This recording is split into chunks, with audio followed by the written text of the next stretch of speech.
Questa mattina sono stati presentati 5 torni donati all'ITIS Galilei.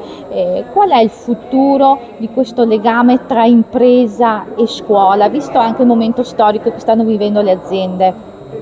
No, questo è il futuro, non ci può essere un'alternativa a questo tipo di collaborazione, perché passare dal chiacchierare, quindi dal dire abbiamo bisogno di questo, abbiamo bisogno di questo, le persone devono essere preparate, questo tipo di collaborazione entra veramente nella necessità di quello che le aziende si aspettano. E quindi la scuola prepara i ragazzi, ma se le prepara insieme alle imprese. I ragazzi quando escono dal mondo della scuola sanno già esattamente cosa andranno a fare e quello che vorranno fare. C'è un appello che si sente di fare alle imprese?